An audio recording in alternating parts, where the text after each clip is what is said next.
Assalamu alaikum. Bismillah, alhamdulillah. Oh, I hope we're having fun. Do you see how, you know,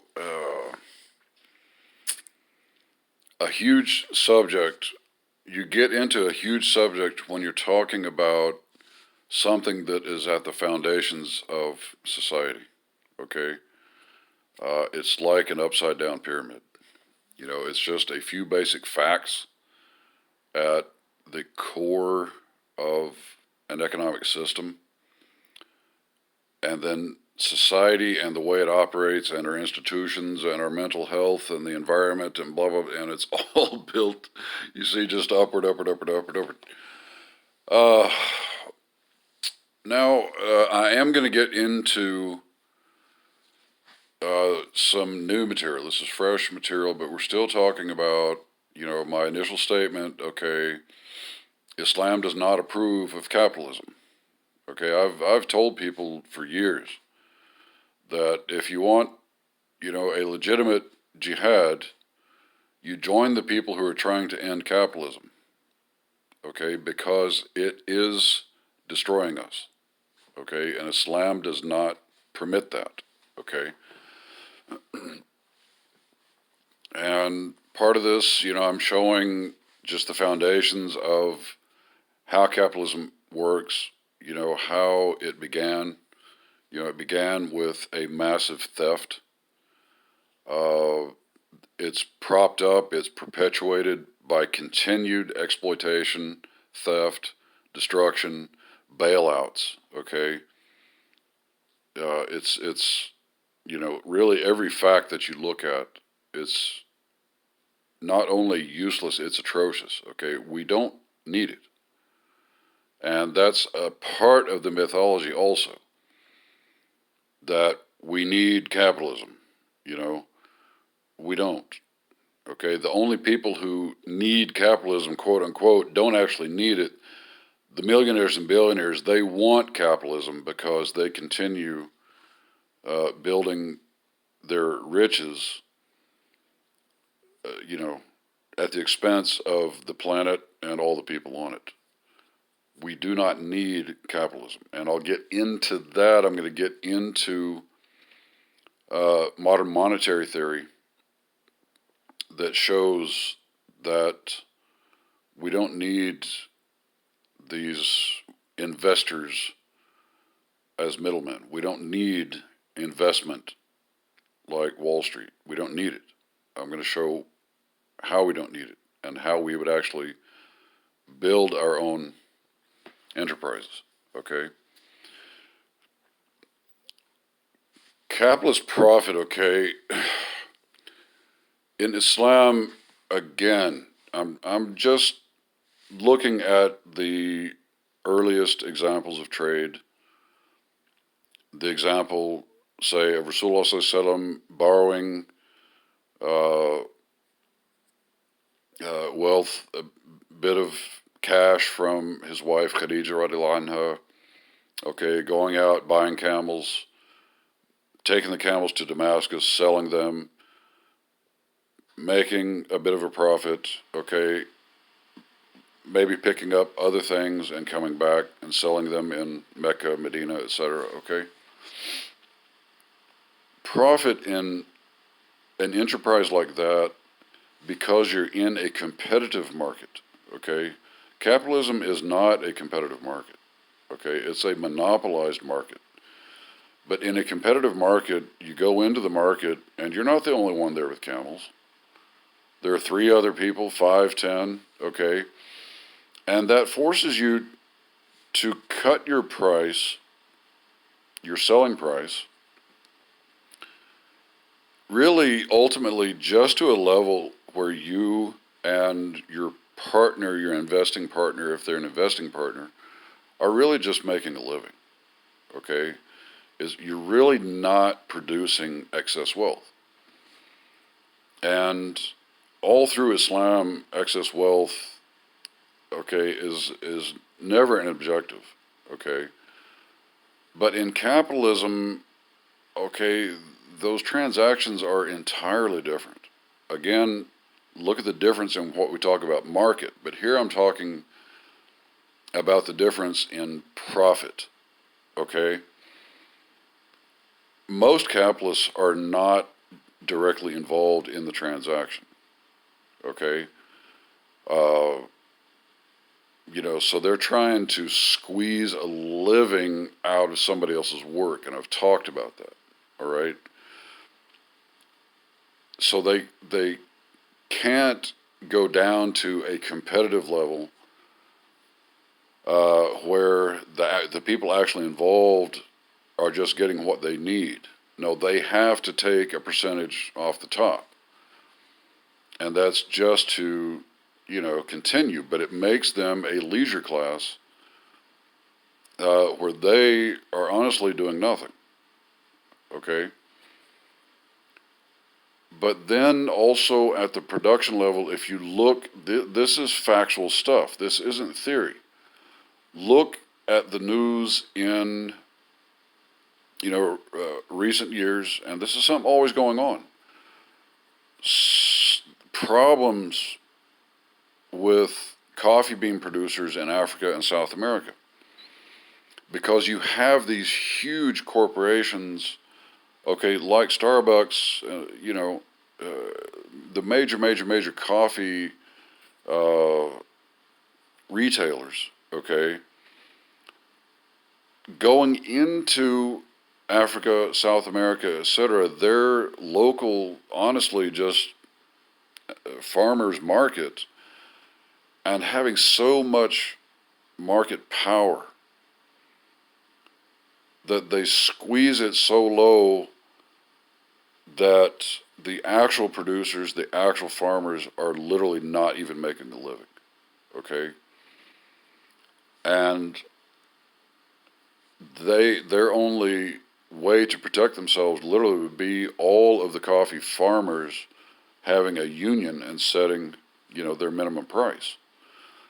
But again, also it's happened in India, okay? There have been a few 100,000 farmers commit suicide just in recent decades because that kind of subsistence farming where you're just making a living really for your family, okay, throughout the year. But like old farming in the U.S., you start the year by taking a small loan, and it's to buy your seed and whatever you need to plant and, pesticides, etc., whatever. And then you grow your crop, and what was happening to them is that by the time they were getting their crops to the market, other countries like the U.S. and France, the governments had subsidized their farmers, which means if something was selling, say, $20 a bushel,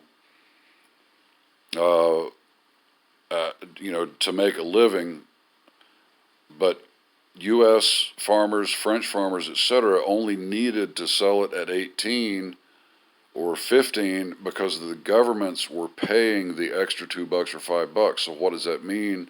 The Indian farmers were working throughout the year with a loan, going to market, could not sell, or were forced to sell at a loss. Okay? So then how do they live and how do they pay back the loan? They couldn't. And you've had hundreds of thousands of farmers commit suicide. Okay? So it's a very serious issue. And of course, capitalism tries to keep that news hidden. Okay? What capitalism does in other countries. Okay? In Islam, accumulated wealth, what we call, accumulated capital, okay, building up more and more and more and more and more, is actually not the objective of trade in Islam. Trade in Islam is to make a living, okay? It is not an objective in Sharia because Allah subhanahu wa ta'ala has made it obligatory to pay zakah. Now, many people don't think about it, but if you had, say, $1 million that was just sitting, okay, at the end of the year, you owe 2.5% on that. Okay? Now, that tax in Islam is not the same as a tax in the U.S. A tax in the U.S., you would pay that tax one time. Yes, it's a higher amount, but you pay it one time, and then what's left is done. It's not taxed again, okay? But in Islam, after that 2.5% was taken for zakah, obligatory, if that money stayed sitting or was sitting in reserve, not being used at the end of the next year, it would be hit with zakah again, okay? And it would be year after year after year. Now that is incentive to actually put that wealth to serious use, okay? It disincentivizes the accumulation of wealth that's just sitting there, okay? Now Islam, of course, throughout the Quran, through the words of Rasulullah Sallallahu Alaihi Wasallam, accumulated wealth is something that has to be accounted for Yawm al-Qiyamah. Okay? And I mean in so many ways. It's not just, okay, did you pay your zakah? Okay? But because it also empowers that person, then they have abilities and responsibilities that if they don't fulfill, it's going to be against them Yawm al-Qiyamah. A poor person may have so many sins excused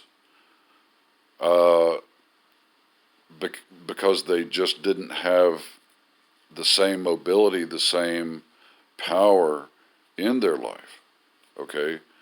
Those excuses won't exist for the wealthy person. And so Rasulullah Sallallahu Alaihi Wasallam, he lived his life. You can go read the hadith. When he passed away, what did he leave? Okay, he left a blanket, a mantle, a pillow, okay, that was just, a sack filled with, something. A bowl that he used to eat every day, a miswak, a comb, and a little mirror. That's it. Okay?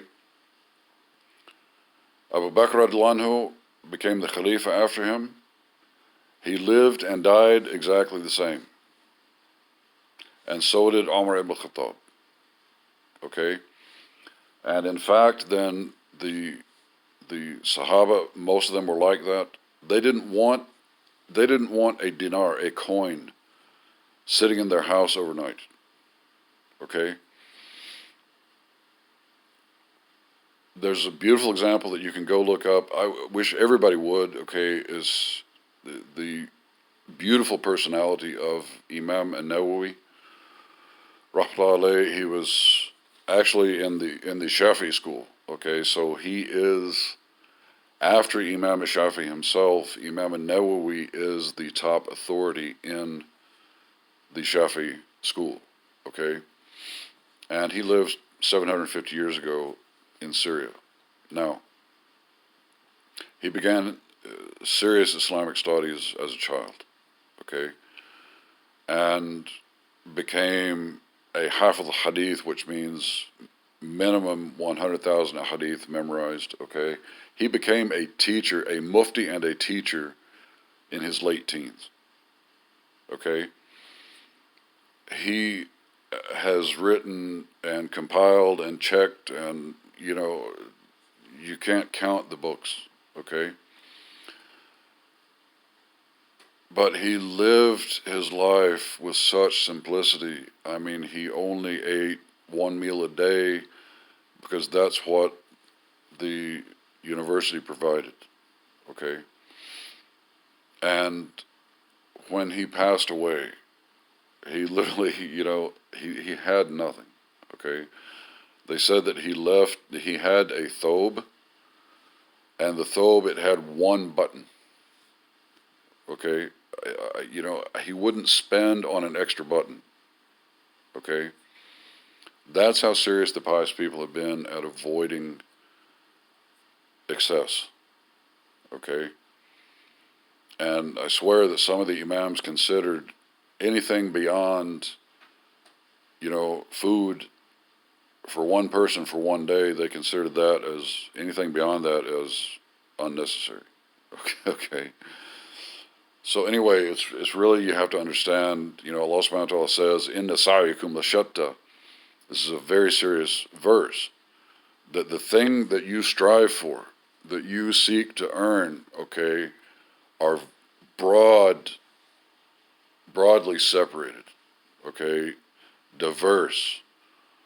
One person is seeking something that is going to lead them to Jahannam, and another is seeking something that is going to lead them to Jannah. All right? So I think I'm done with this portion. I'm going to cut this off and come back with some more very interesting stuff. All right. Assalamu alaikum.